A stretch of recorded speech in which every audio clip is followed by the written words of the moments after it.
आज का विधायी शक्तियों को संघीय सूची में समाविष्ट किसी विषय के संबंध में भारत के उच्चतम न्यायालय के अधिकार क्षेत्र को बढ़ाने का अधिकार दिया गया है। किसको दिया गया है बताइएगा श्रीमान।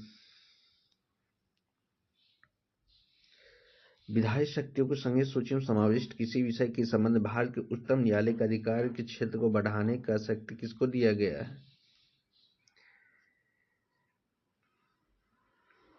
राष्ट्रपति, मुख्य न्यायाधीश, संसद, विधि न्यायालय और कंपनी कार्य मंत्रालय। किसको दिया गया?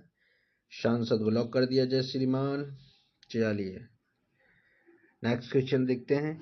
भारत का उच्चतम न्यायालय कानून या तथ्य के मामले में राष्ट्रपति का परामर्श देता है। राष्ट्रपति को कौन परामर्श देता है? भारत का उच्चतम न्यायालय कानून या तथ्य के मामले में राष्ट्रपति को कौन परामर्श देता है श्रीमान बताइएगा। अपनी पहल पर, तब जब वह ऐसे परामर्श के लिए कहता है, तब जब मामला नागरिक मूलभूत अधिकार से संबंधित हो,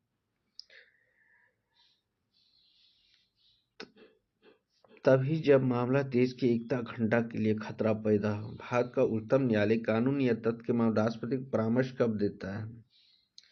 राष्ट्रपति को परामर्श कब देता है बताइएगा। किसको लॉक किया जाए श्रीमान?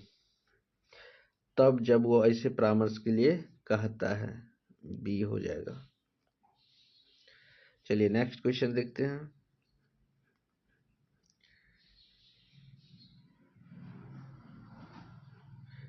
किस अनुच्छेद के तहत संसद विधि द्वारा उच्चतम न्यायालय के न्यायाधीशों के लिए वेतन, भत्ते व पेंशन संबंधी नियम निर्धारित करता है? किस अनुच्छेद के तहत संसद द्वारा उच्चतम न्यायालय के न्यायाधीश के वेतन, भत्ते, पेंशन निर्धारित करता है? किस अनुच्छेद के द्वारा बताइएगा श्रीमान।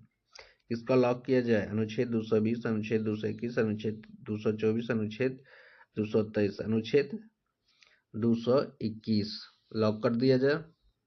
चलिए नेक्स्ट क्वेश्चन देखते हैं। देश के किसी भी न्यायालय में चल रहे वाद को अन्यत्र भेजने का अधिकार किसके पास है? राष्ट्रपति, सर्वोच्च न्यायालय, उच्च न्यायालय, इनमें से कोई नहीं। देश के किसी भी न्यायालय में चल रहे वाद अन्यत्र को भेजने का अधिकार किसके पास है बताइएगा श्रीमान। किसका लॉक किया जाए? सर्वोच्च न्यायालय। आज का आपका मजेदार इंटरेस्टिंग क्वेश्चन ये देखने को मिल रहा है। ये भी क्वेश्चन IAS 2010 में पूछा गया है। देश के किसी भी न्यायालय चले विवाद अन्यत्र भेजने का अधिकार सर्वोच्च न्यायालय को है। वो किसी भी न्यायालय में भेज सकता है। चलिए नेक्स्ट क्वेश्चन देखते हैं। आज का मजेदार, धमाकेदार, शानदार, लाजवाब देखते हैं। संसद भारत के उच्चतम न्यायालय की अधिकारिता को विस्तारित नहीं कर सकती क्योंकि उसकी अधिकारिता वही है जो संविधान ने प्रावधान किया है। ये तो गलत बात है, ये गलत बात है। अनुच्छेद 200 उच्च न्यायालय को अभिलेख न्यायालय का दर्जा गलत। 129 में अभिलेख न्यायालय है। कितना में? 129 में। इसलिए न तो 1 न ही 2 होगा, तो ऑप्शन डी के साथ। चलिए नेक्स्ट देखते हैं क्वेश्चन। भारतीय संविधान के मूल संरचना ढांचा सिद्धांत का स्रोत कहाँ से है? भारतीय संविधान की मूल संरचना बुनियादी ढांचा के सिद्धांत का स्रोत कौन है? संविधान है, न्याय की व्याख्या, न्यायविदों का मत है, संसदीय कानून है? क्या है बताइएगा श्रीमान। क्या है? न्यायिक व्याख्या। भारतीय संविधान मूल संरचना बुनियादी ढांचा के सिद्धांत के स्रोत न्यायिक व्याख्या। चलिए नेक्स्ट क्वेश्चन देखते हैं। PIL क्या है? PIL का फुल फॉर्म बताइए। बहुत ही लाजवाब इंटरेस्टिंग क्वेश्चन, बहुत बार पूछा जा चुका है। PIL क्या है? Public interest litigation. Public interest litigation lock कर दिया जाए श्रीमान। चलिए नेक्स्ट क्वेश्चन देखते हैं। लोकहितवादी मुकदमे की संकल्पना का उद्गम देश है। लोकहितवाद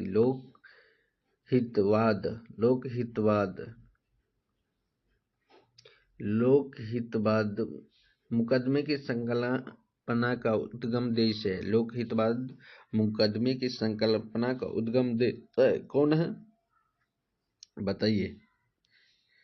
ऑस्ट्रेलिया, भारत, यूएसए, यूके। किसको लॉक किया जाए श्रीमान? यूएसए।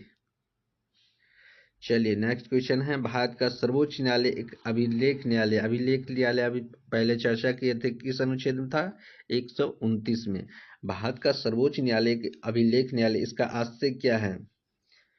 आशय बताइएगा।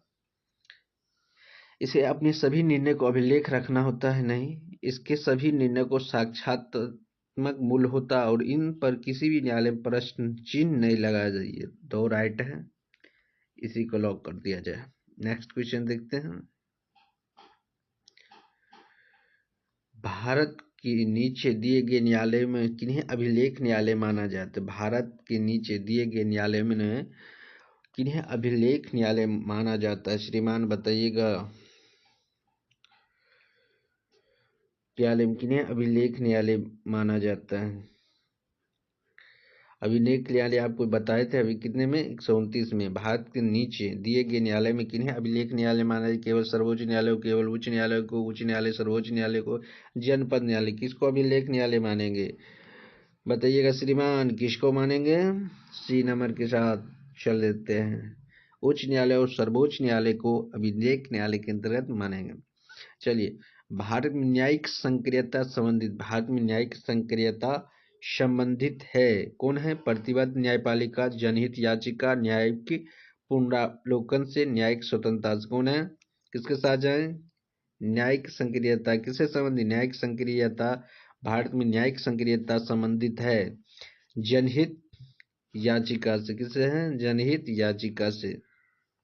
नेक्स्ट क्वेश्चन देखते हैं क्या है। उच्चतम न्यायालय मामलों की सुनवाई नई दिल्ली में करता है। उच्चतम न्यायालय मामलों की सुनवाई नई दिल्ली में करता है, परंतु किसी अन्य स्थान पर सुनवाई कर सकता है, बताइएगा। कहाँ करता है सुनवाई? दिल्ली में करता है। उच्चतम न्यायालय की सुनवाई ये दिल्ली में करता है, परंतु किसी अन्य स्थान पर सुनवाई कर सकता है। इसका क्या, किसके साथ चले जाएं? राष्ट्रपति के अनुमोदन से या उच्चतम न्यायालय के न्यायाधीश ने मेजोरिटी से तय करके संसद के अनुमोदन राज्य विधान अनुरोध पर। किसके साथ जाए श्रीमान? लॉक करें, लॉक कर दिया जाए राष्ट्रपति के अनुमोदन से। नेक्स्ट क्वेश्चन देखते हैं। जनहित याचिका पीआईएल कहाँ पर प्रस्तुत की जा सकती है? जनहित याचिका पीआईएल कहाँ पर प्रस्तुत की जा सकती है? अभी ऊपर में पढ़े थे, उच्च और उच्चतम न्यायालय दोनों में, उच्च और उच्चतम दोनों में। चलिए नेक्स्ट क्वेश्चन देखते हैं।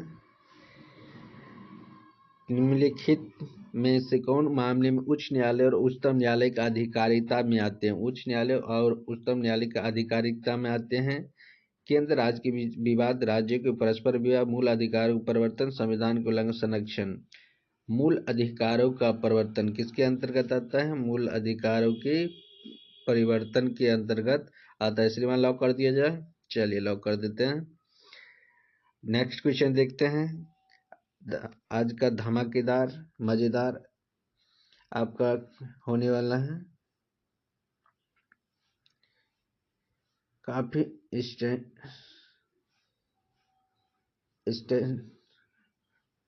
देखने को मिल रहा है, काफी शानदार, काफी लाजवाब है। भारतीय संविधान के किस अनुच्छेद के तहत सर्वोच्च न्यायालय भारतीय नागरिक को मूल अधिकार को सुरक्षा करता है? आज का सबसे वीवीआई क्वेश्चन है, काफी लाजवाब और शानदार क्वेश्चन है। अंत तक जरूर देखिएगा जिससे आपका कोई समस्या नहीं हो। भारतीय संविधान किस अनुच्छेद के तहत सर्वोच्च न्यायालय भारतीय नागरिक मूल अधिकार को सुरक्षा करता है? मूल अधिकार को सुरक्षा करना, मूल अधिकार को सुरक्षा करता है। किस अनुच्छेद? 74, 56, 16 और 32। किसके तहत किया जाता है? इसके 32 डी। किसके साथ लॉक कर दिया जाए श्रीमान? डी के साथ चले जाते हैं। 32 मूल अधिकार का संरक्षण। न्याय निम्नलिखित कौन सा कथन सत्य है? सत्य कथन इसमें से बताइए कौन सत्य है।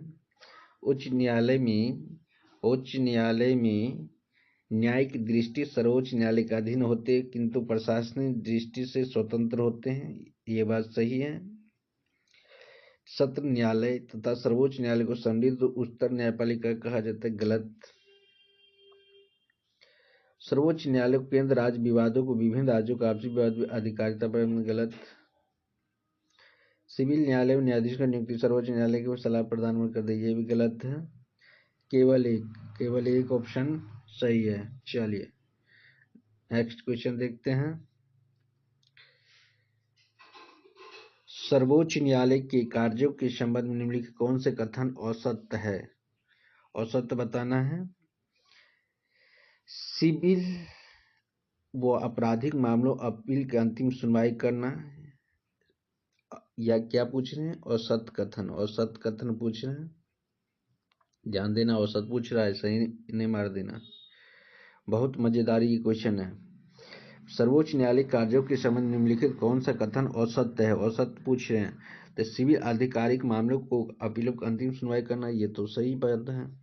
संविधान की अंतिम व्याख्या करना, ये भी तो सही बात है। नागरिक के मूल अधिकार को रक्षा, ये भी सही बात है। इनमें से क्या हो जाएगा? इनमें से कोई नहीं, क्योंकि सब सही है। इसमें औसत पूछ रहा है। बताइएगा। नेक्स्ट क्वेश्चन है आपका, सूची 1 को सूची 2 से मिलाना है। शमनीय अपराध किसके साथ चला जाएगा? शमनीय अपराध मामले को आपसी समझौते से निपटाने की छूट से। शमनीय अपराध 1 की 3 के साथ। शमनीय अपराध किसके साथ चला जाएगा? 1 की 3 के साथ शमनीय अपराध। और शमनीय अपराध किसके साथ चला जाएगा? अशमनीय अपराध ये चला जाएगा 4 के साथ। और असंज्ञेय अपराध आपका चला जाएगा 2 के साथ। असंज्ञेय अपराध ये तो कार्रवाई ये चला जाएगा 1 के साथ। संज्ञेय अपराध किसके साथ चला जाएगा? 1 के साथ। देख लीजिए कौन किसके साथ हो गया। 3 4 2 1, तो पहला ही ऑप्शन आपका हो जाएगा। लॉक कर दिया जाए। चलिए नेक्स्ट क्वेश्चन देखते हैं। आज का मजेदार और शानदार क्वेश्चन, निम्नलिखित कथनों पर विचार कीजिए। सर्वोच्च न्यायालय की सारी कार्रवाई का निर्णय, आदेश, निर्देश आदि अंग्रेजी भाषा में होने का प्रावधान है। नेक्स्ट ऑप्शन, वर्तमान में 8 राज्यों में उच्च न्यायालय को अंग्रेजी के अतिरिक्त अन्य भाषा में काम करने की अनुमति दी गई है।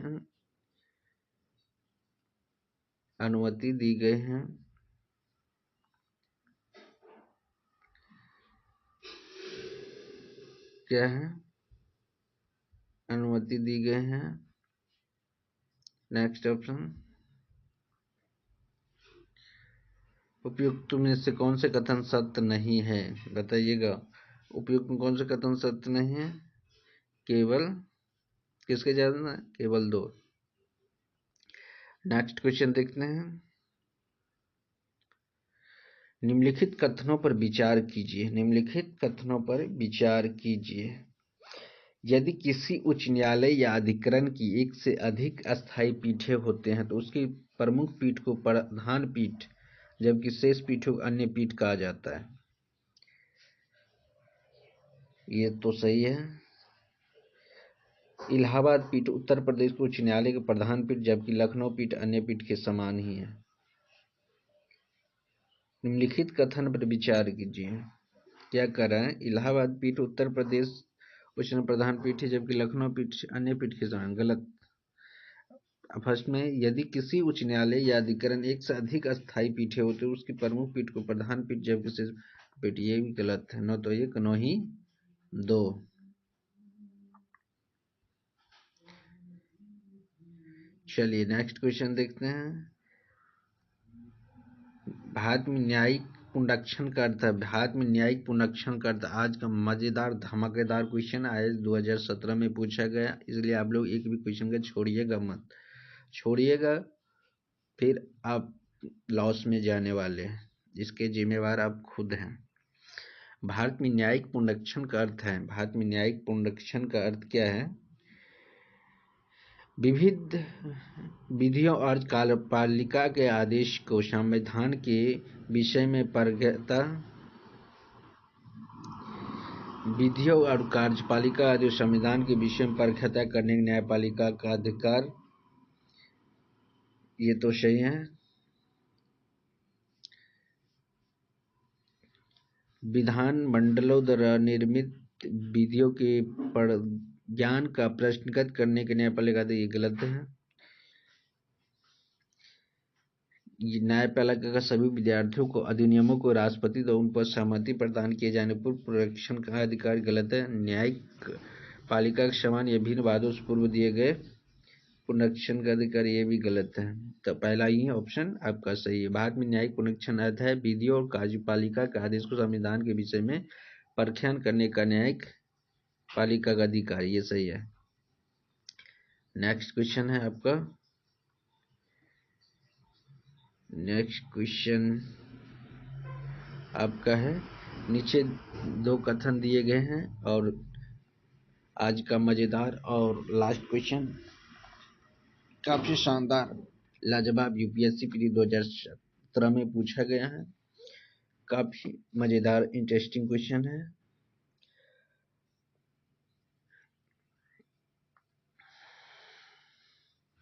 देखते हैं, भारत में न्यायिक पुनरीक्षण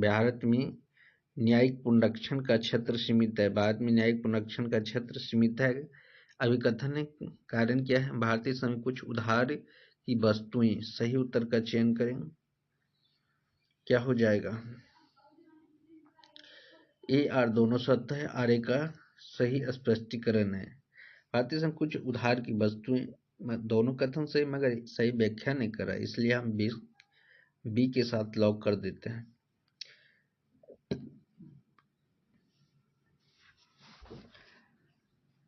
चलिए, थैंक यू क्लास।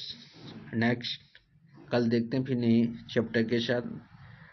आज आपको ये क्लास बहुत ही स्टैटिक और मज़ा आया होगा और काफ़ी अच्छे लगा होगा, तो शेयर ज़रूर करिएगा। फिर मिलते हैं नेक्स्ट क्लास में। Thank you class, thank you, धन्यवाद।